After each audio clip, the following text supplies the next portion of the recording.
Aya Elenion Kaliman, seja bem-vindo ao Antenaf, esse refúgio onde o som encontra o símbolo e cada palavra, como folha levada pelo vento de Lórien, sussurra memórias mais antigas de Arda.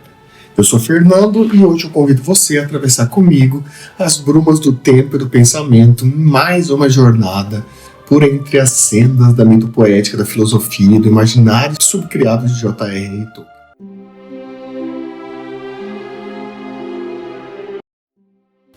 Nesse vídeo, proporemos um exercício de escuta e dedução. A partir do diálogo entre Finrod e Andref, contido no texto Antrabef Finrod a Andref, exploraremos os contornos de uma esperança que oscila entre a metafísica e o existencialismo.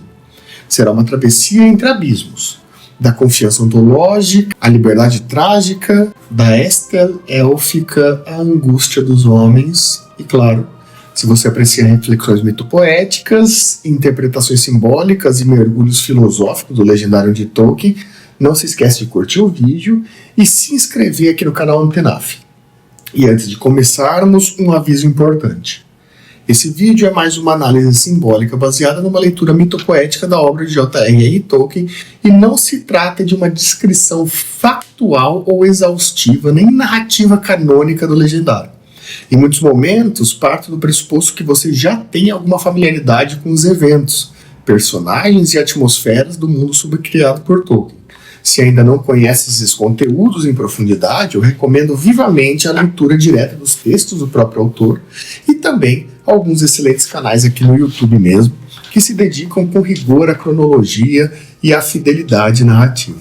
Este espaço, por sua vez, é um convite à reflexão. E claro, se há algo que despertar dúvida, curiosidade ou inquietação, fique à vontade para deixar seu comentário. Farei o possível para responder com atenção e cuidado. E agora sim, ergamos o véu e iniciemos a travessia. O texto que nos ocupa hoje é um dos mais densos e, ao mesmo tempo, um dos menos conhecidos do legendário tolkieniano. Foi escrito por Tolkien em 1959, chamado de Antrabef Finrod a Andref, que significa literalmente o diálogo de Finrod e Andref. É uma peça de altíssima densidade filosófica. Ele não foi publicado em vida, mas veio à luz apenas póstumamente no volume Morgoth's Ring, o 10º da série The History of Middle-earth, que ainda não foi publicado no Brasil. O que encontramos ali não é uma narrativa épica sobre grandes batalhas ou feitos históricos, como muitos textos estamos acostumados. Não. É um ensaio filosófico-teológico construído na forma de um diálogo dramático. Um diálogo entre Finrod Felagund, irmão de Galadriel, e aquele que se preocupa menos com as artes das mãos e mais com as artes da mente, um dos mais sábios entre os elfos. E Andref, uma mulher humana da casa de Beor, mas não uma mulher comum, uma erudita, versada nas tradições orais e intelectuais dos homens. A estrutura do texto lembra os diálogos socráticos, mas aqui o que se contrapõe não é apenas a juventude, a experiência ou a razão e a opinião. É algo mais radical. A consciência élfica imortal, que confia num plano metafísico traçado por Eru, o Deus Criador, e de outro lado a consciência humana marcada pela dor, pela finitude, pelo desencanto. É um momento em que essa conversa se dá igualmente significativo, né? Um tempo de retraimento antes da queda de Beleriand. Durante um breve momento de paz, o cerco de Angmar. Não se fala aqui de guerra, porque o centro do texto é outro, a esperança, ou ainda melhor, a crise da esperança. As perguntas que atravessam a Antrabef são de natureza ontológica. Os homens foram feitos para morrer, mas essa morte é uma punição ou uma dádiva. Existe redenção para os filhos de Eru? E mais, seria possível que o próprio Criador, infinitamente superior a tudo que existe, adentrasse a criação para curá-lo? Essas perguntas fazem o texto ultrapassar os limites da mitologia e tocar a filosofia. É uma meditação profunda sobre o tempo, sobre a morte, o sentido da história. E, sobretudo, sobre a relação entre finito e infinito. Dentro dessa discussão, Tolkien propõe uma discussão fundamental entre dois regimes de esperança. De um lado, temos Amdir, uma esperança baseada em sinais, em experiências racionais, em probabilidades. E de outro, Estel, uma esperança absoluta, metafísica, que não nasce da experiência, mas da própria constituição espiritual dos filhos de Eru. Amdir é olhar para o alto, esperando ver algo, e Estel é confiar, mesmo quando não se vê nada. E essa diferença entre Amdir e Estiel é o fio condutor de Antrabeth. Ela não apenas marca a distinção ontológica entre elfos e homens, mas revela também os seus diferentes modos de habitar a finitude, de sofrer e de buscar salvação. Finrod, elfo, fala a partir da confiança que só os imortais conhecem, por não conhecer a morte. A confiança de quem vê o mundo como parte de um plano cósmico coordenado por Eru e sustentado pelos Valar. Andref, por sua vez, humana, fala desde a perda, desde o abandono. Ela é atravessada pela ausência, pela dúvida, pela morte, mas o texto não se contenta em colocar essas duas vozes lado a lado. Ele se faz como um diálogo, e no centro desse diálogo o que se revela não é um acordo nem uma síntese apressada, é o reconhecimento. O Tolkien aqui, ele está dramatizando uma teodiceia, no sentido dogmático, tá? Mais especulativo. Uma teodiceia em forma de encontro, e mais que isso, uma metafísica da linguagem. Porque nesses textos a esperança não é apenas um tema, é o próprio gesto de falar. É o esforço de dois seres radicalmente distintos que se colocam frente a frente. E eles tentam, na travessia da palavra, construir uma ponte sobre o abismo que os separa. É isso que a gente vai investigar aqui. Esse debate entre metafísica e o existencialismo, entre Finrod e Andref, entre Estiel e a esperança antiga. Um diálogo mais do que mitologia, mas um diálogo da filosofia. E talvez mais do que filosofia, um diálogo da experiência.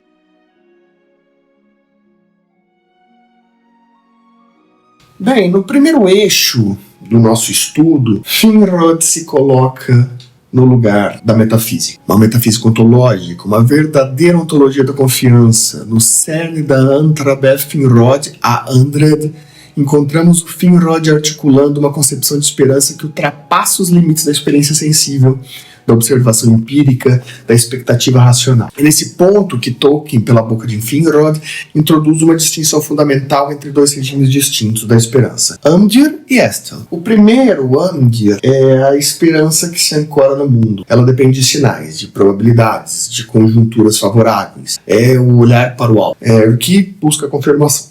Se trata de uma esperança condicional, contingente, vulnerável à realidade dos fatos. Já o segundo, Estiel, designa algo muito mais profundo, uma esperança absoluta que não nasce daquilo que se vê, mas daquilo que se é. Ela não deriva da experiência, ela precede a experiência, é uma certeza silenciosa, plantada no âmago da alma, na fé dos filhos de Eru.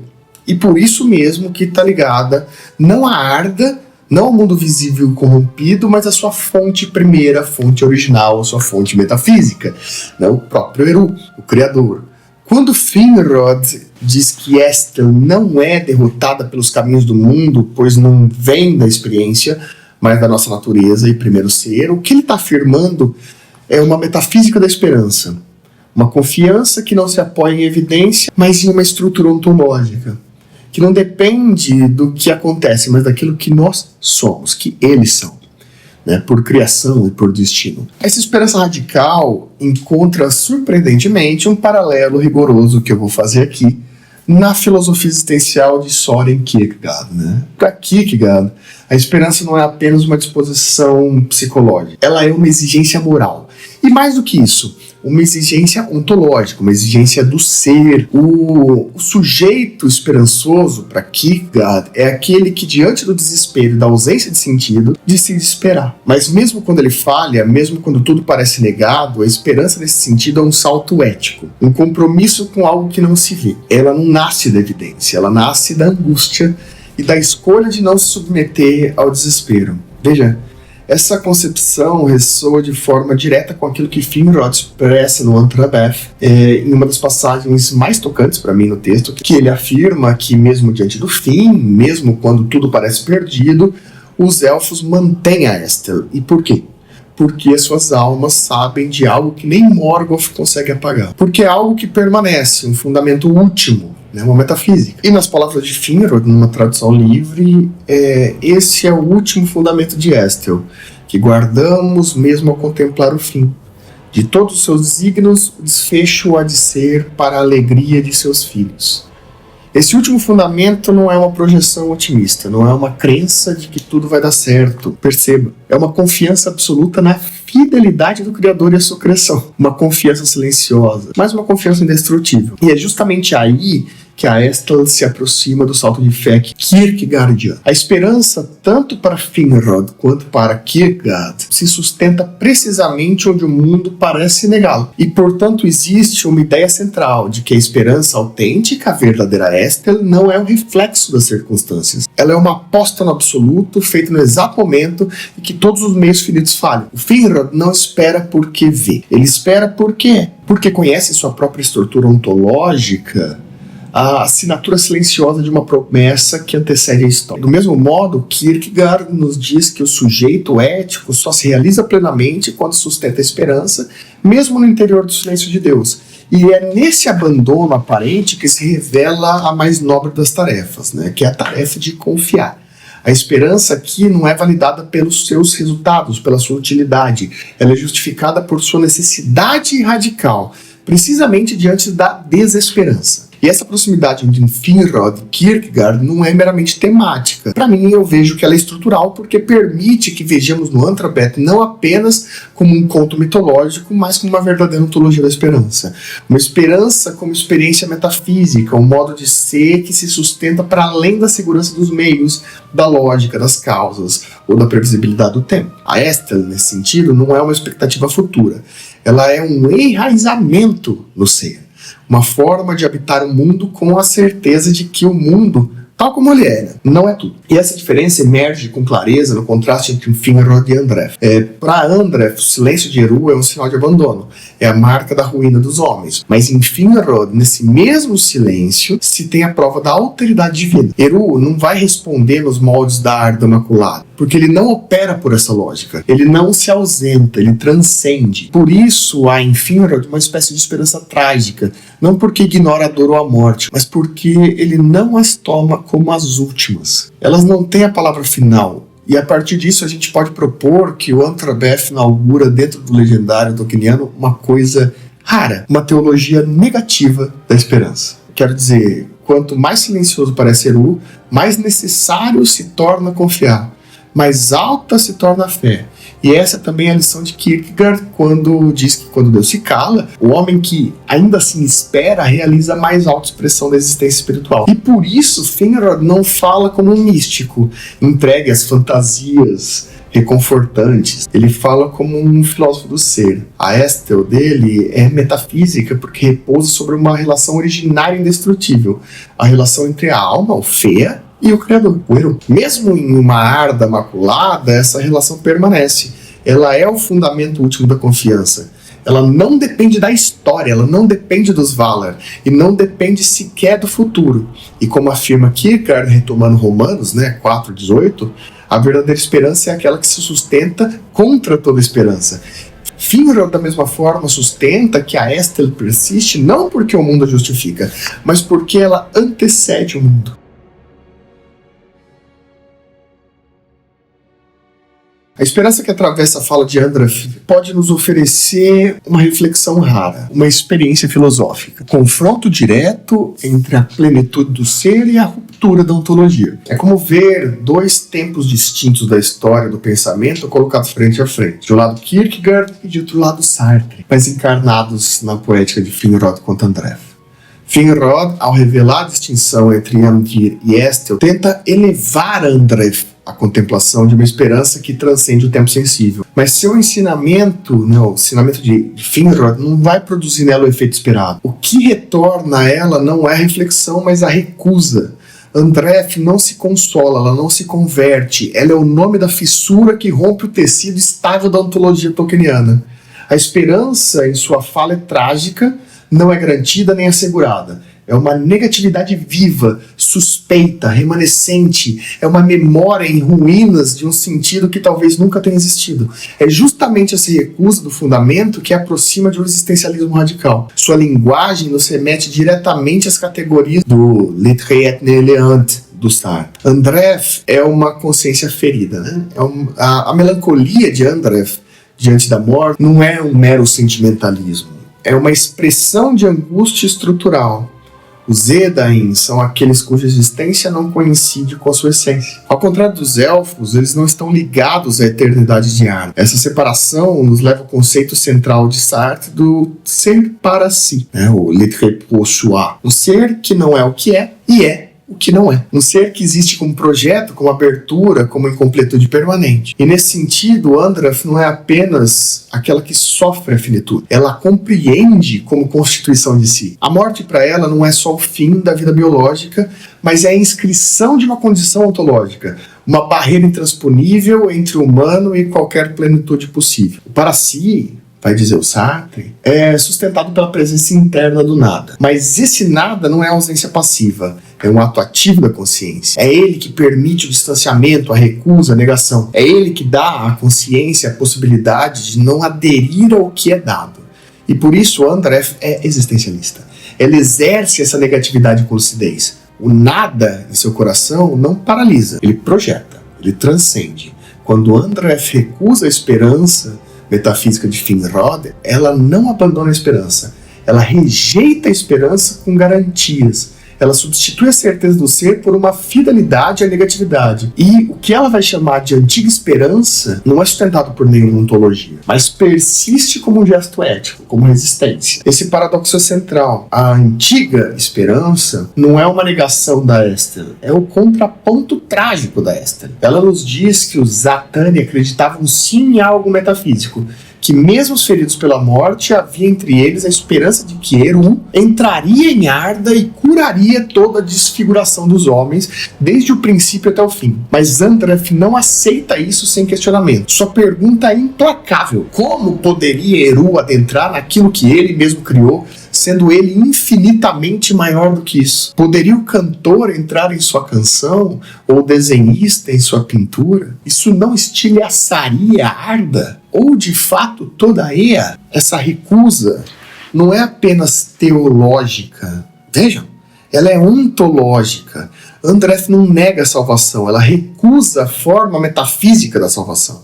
Sua interrogação não é cética, ela é trágica. Ela sabe que deseja o absoluto, mas também sabe que esse absoluto não pode entrar no mundo sem quebrá-lo. A esperança antiga, sim, é um grito contra a totalidade, uma recusa da dissolução do finito no infinito, uma resistência feroz ao consolo. Quando Sartre afirma que o homem está condenado à liberdade, ele não está celebrando uma autonomia abstrata, ele está denunciando a ausência de qualquer essência interior ao ato. Quando ele diz que o homem não é nada além do que ele faz de si mesmo, isso não significa voluntarismo ingênuo. Em Sartre se revela a radicalidade de uma existência privada de garantias transcendentes, que deve criar valores onde não há nada. Andrath encarna isso. Ela vive a ausência de Eru não como indiferença espiritual, mas como condição da responsabilidade, uma condição em si. Diante do silêncio do Eru, diante da recusa dos Valar, diante da separação ontológica entre humanos e elfos, Andrath não abdica o sentido, ela o inventa. Ao recusar a Estel, aquela confiança metafísica numa ordem última, Andrath afirma uma esperança precisamente porque ela não é dada. A esperança antiga que ela diz é um projeto ético fundado na ausência de fundamento. Por isso, ela é, ao mesmo tempo, mais fraca e mais forte do que a Estel de Finrod. Mais fraca porque não se apoia em nenhum princípio ontológico, mas também mais forte, porque é forjada na liberdade que emerge do nada. E essa condição do para si, em que o ser que nega o que é para projetar, o que pode ser, Andrath encarna dessa forma. A esperança dela não é esperar algo, é insistir apesar de tudo. Em Sartre, o homem, ele está condenado à liberdade porque, sem essência prévia, ele deve inventar a si mesmo em cada ato. A ausência de um fundamento divino ou metafísico não é um vazio destrutivo, é a condição da criação de sentido. E Andrath vive exatamente essa condição.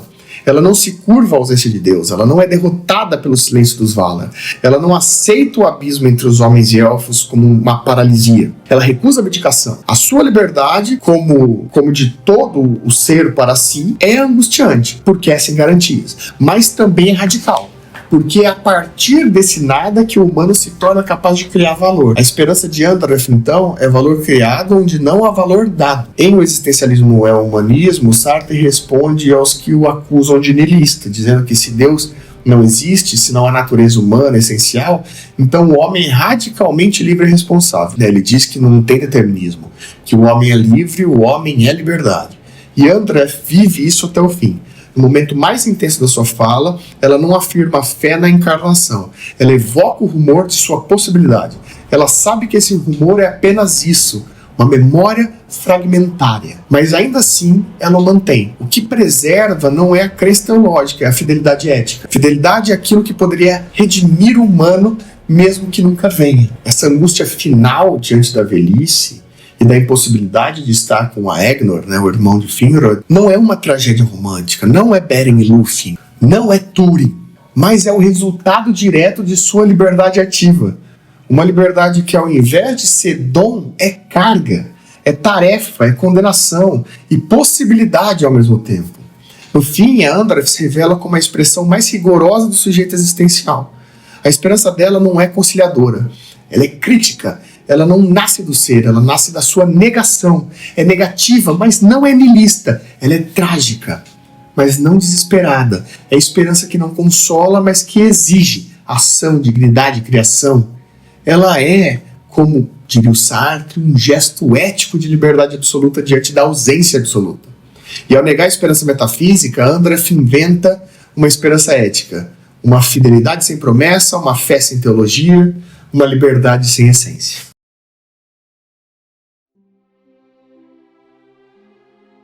E finalmente o diálogo entre Finrod, Felagund e Andreff não é apenas uma conversa entre dois indivíduos, eu já disse isso. Na verdade, a encenação simbólica dessa estrutura ontológica profunda que a gente está dizendo. É o diálogo da constituição da subjetividade por meio do reconhecimento. A Antrabeth dramatiza o encontro entre dois modos de ser, que de um lado o imortal, o elfo, e de outro o mortal, a humana. Mais que isso, é o confronto entre a metafísica e o existencialismo e entre a estabilidade ontológica e a angústia da finitude. E esse encontro encena no nível simbólico que Hegel, em sua Fenomenologia do Espírito, descreve como processo dialético da autoconsciência. Para o Hegel, o sujeito enquanto forma abstrata, o eu igual a eu, ainda não é nada, é vazio, é tautologia. Vai faltar a ele mediação, falta o mundo, falta alteridade. Esse eu abstrato, que não supõe absoluto, precisa passar pela negatividade, precisa encontrar o que o desafia, o contradiz, o desestabiliza. A verdadeira autoconsciência para Hegel só emerge na relação com o outro, que também é autoconsciente. O eu só é eu porque atravessa o não eu. Não é substância imóvel, é processo, é contradição, é superação. E nesse contexto, o encontro entre Finrod e Andreff é uma dialética hegeliana, viva, entre formas de consciência ontologicamente distintas. Finrod representa o ser para quem o tempo é cíclico, a alma que é eterna, a realidade que tem um fundamento estável. Eru, sua esperança, a sua estel, é ontológica. Ela não nasce da dúvida, ela é pressuposto do ser. Já em Andreff, ao contrário, vai encarnar a ruptura. Ela é finita, marcada pela morte, abandonada pelos vales. Sua esperança é trágica, é a esperança antiga, não brota da ordem, mas da ausência. Ela é fé que resiste sem fundamento, ela é confiança que emerge da angústia. Essa talvez seja a dialética do sonho de Hegel, o imortal e o imortal, que não falam só de mortalidade. Quando a Andreff confronta o Finrod com a injustiça da morte, com o vazio que essa morte impõe aos homens, ela realiza o que Hegel chama de negação da identidade abstrata. Ela rompe o eu igual ao eu em relação a Finrod. Ela mostra que sua forma de saber é parcial, é situada, é limitada. A alteridade de Andreff não é objeto. A alteridade de Andreff é sujeito. Ela interpreta, ela exige reconhecimento. E isso, em Hegel, não é harmonia, é conflito. O reconhecimento não é fusão. É uma luta entre consciências que se acreditam absolutas e que só se realizam na mediação. E é por isso que o próprio Finrod se transforma. Ele ouve mais do que fala. Ele reconhece o sofrimento humano, mas não entende. Mas ele começa a entrever uma forma de esperança que ultrapassa a sua própria metafísica élfica. Na fenomenologia, o Hegel vai nos mostrar, pela dialética do senhor e do escravo, que o verdadeiro sujeito não é quem domina, é quem trabalha, quem sofre, quem atravessa a negatividade. Esse sujeito é Andreff. Ela fala desde a dor, desde a ausência, mas também desde a liberdade. A esperança dela é a esperança antiga e é uma recusa ativa. Ela não se submete ao saber dos elfos. Ela afirma, mesmo sem fundamento ontológico, que algo haverá. E esse algo, diz ela, vai ser criado e não encontrado. Aqui, a Antrobeth deixa de ser apenas mitologia. Ela se torna filosofia especulativa porque o texto dramatiza o reconhecimento entre consciências assimétricas. Não há entre Finrod e Andref um pacto de iguais. Há algo mais profundo, um reconhecimento ético. Esse reconhecimento se dá na escuta, na abertura, na disposição de ser afetado. Finrod reconhece que os homens sabem algo que ele, elfo, não sabe. Andref, ao não se calar diante da autoridade de Finrod, reivindica a sua posição como sujeito. A diferença ontológica entre elfos e homens não impede o reconhecimento, ela fundamenta. E para Hegel, o espírito se realiza não pela identidade, mas pela mediação. Não é pela unidade abstrata, mas pela travessia do outro. A verdade do sujeito não é a essência, é a sua história. E a Antrobeth é isso, a história da travessia. Finrod e Andref não coincidem. Eles não se reconciliam, pelo menos não plenamente, mas se reconhecem. E esse reconhecimento, ainda que tenso, ainda que incompleto, é o nascimento do espírito. É o eu que sai de si, que é ferido, que é afetado pela alteridade e que, ao voltar de si para si, pela negação, pode finalmente dizer: eu sou.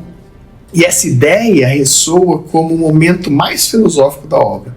Quando Finrod declara: sim, mulher sábia, talvez tenha sido ordenado que nós, os Quendi, e vós, os Atani, antes que o mundo envelheça, nos encontrássemos e trocássemos notícias um com os outros e assim aprendêssemos a esperança convosco. Ordenado, de fato, que tu e eu nos sentássemos aqui e conversássemos através do abismo que separa nossas estirpes. Enquanto a sombra ainda paira no norte, não estivéssemos completamente tomados pelo medo.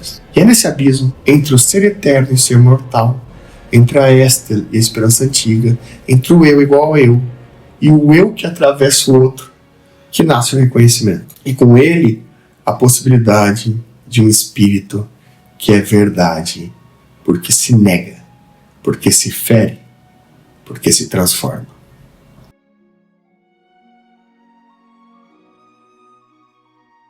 E se você gostou desse vídeo, se você gosta desse tipo de reflexão, se você gosta de filosofia, da mitopoética do Legendário de Tolkien, se inscreve no canal, compartilha esse vídeo com quem você sabe que gosta disso também.